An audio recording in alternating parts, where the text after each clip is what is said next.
शनिवार की अगर प्रदोष पड़ती है तो शिव शमी के वृक्ष के नीचे रहते हैं। जब जब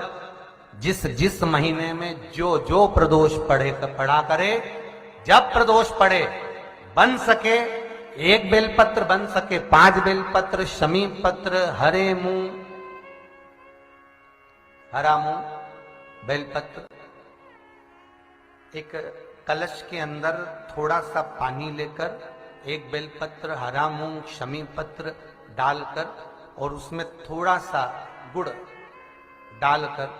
भगवान शिव का स्मरण कर कर प्रदोष काल में, मान लो कोई काम आपका बहुत जरूरी है, बहुत दिनों से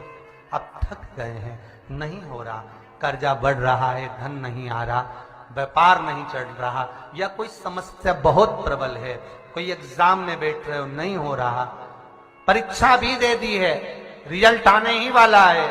तो भी प्रदोष काल में, प्रदोष के समय वो जल, मूंग, शमी पत्र और बेलपत्र और गुड़ का शंकर के शिवलिंग को समर्पित करना प्रारंभ कर दो।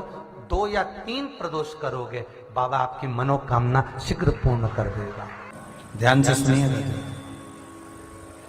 रोज आप अगर शमी के पत्ते को नहीं चढ़ा सकते, महीने में 1 बार या 2 बार शमी का पत्ता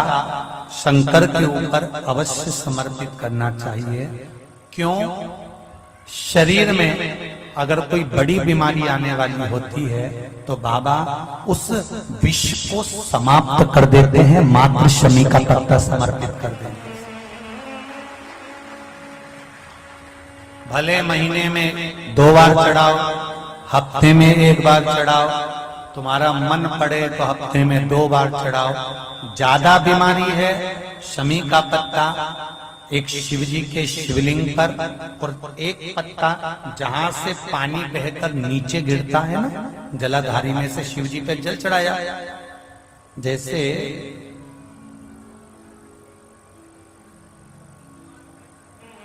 ये शिवलिंग, इस पर जल चढ़ाया तो ये पानी बहकर नीचे आता है, तो जहां गिरता है 1 पत्ता शिवलिंग के ऊपर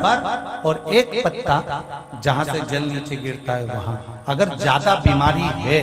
और ऐसा लग रहा है कि डॉक्टर कह रहे हैं कि तबीयत ज्यादा खराब हो सकती है, जांचे जाएगी, ये होगा वो होगा, तो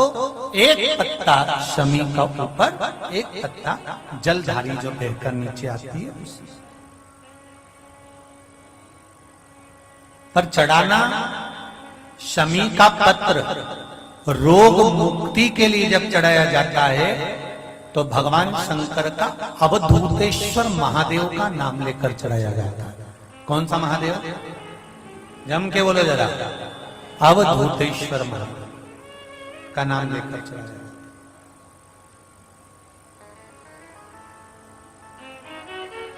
है। एक बात आपको कही थी अभी पिछले कथाओं में, गाय के दूध का घी बनाकर उसकी 1 उंगली घी की अशोक सुंदरी वाली जगह पर लगाकर, जो व्यापार नहीं चलता हो, दुकान नहीं चलती हो, अशोक सुंदरी वाली जगह पर घृत लगाकर घर के दरवाजे पर या व्यापार के द्वार पर उस उंगली को लगा देना चाहिए।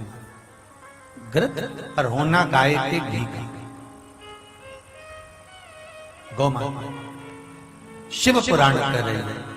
बाबा देवाधिदेव महादेव की कथा कर रहे हैं।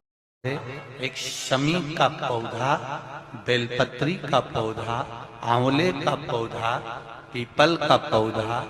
बट का पौधा, ये सारे जो पौधों का वर्णन हमने पहले की कथाओं में करा है, उसको जरा ध्यान से सुनना, जरा ध्यान देकर उसका स्मरण करना। हमने पहले भी कहा इस चीज को कि बेलपत्री के पेड़ के नीचे या शमी के पेड़ के नीचे साधारणता नहीं है। बेलपत्री के पेड़ के नीचे लक्ष्मी का निवास होता है, पार्वती जी का निवास होता है, शिव जी का निवास होता है। पीपल के वृक्ष के नीचे 52,000 ब्राह्मणों का निवास होता है, भगवान विष्णु का और शिव जी का निवास होता है, इसलिए शिव जी का नाम है पिपलेश्वर महादेव। शमी के पेड़ के नीचे भगवान शिव अपने अड़भंग स्वरूप में विराजमान है। अड़भंग स्वरूप कैसा?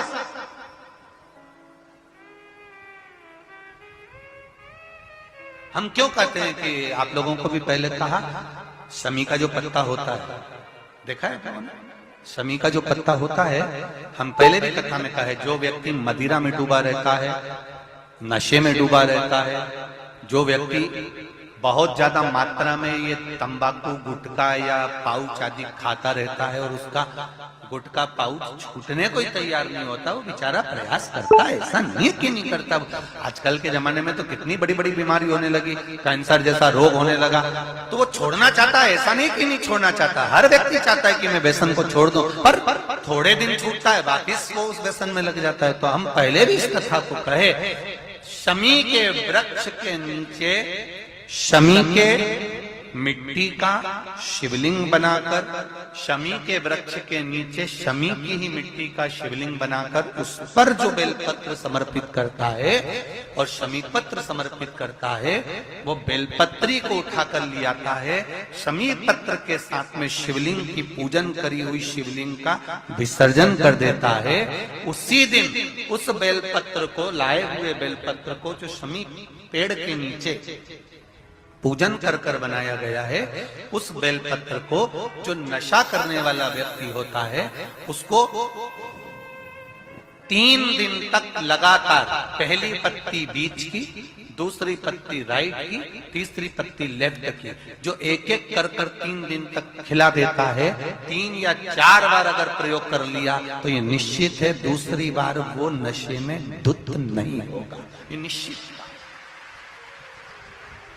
शमी वृक्ष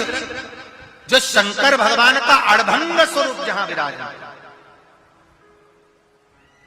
थोड़ा मदिरा पान करने वालों के लिए, व्यसन करने वालों के लिए, थोड़ा गलत कर्म करने वालों के लिए थोड़ा सा और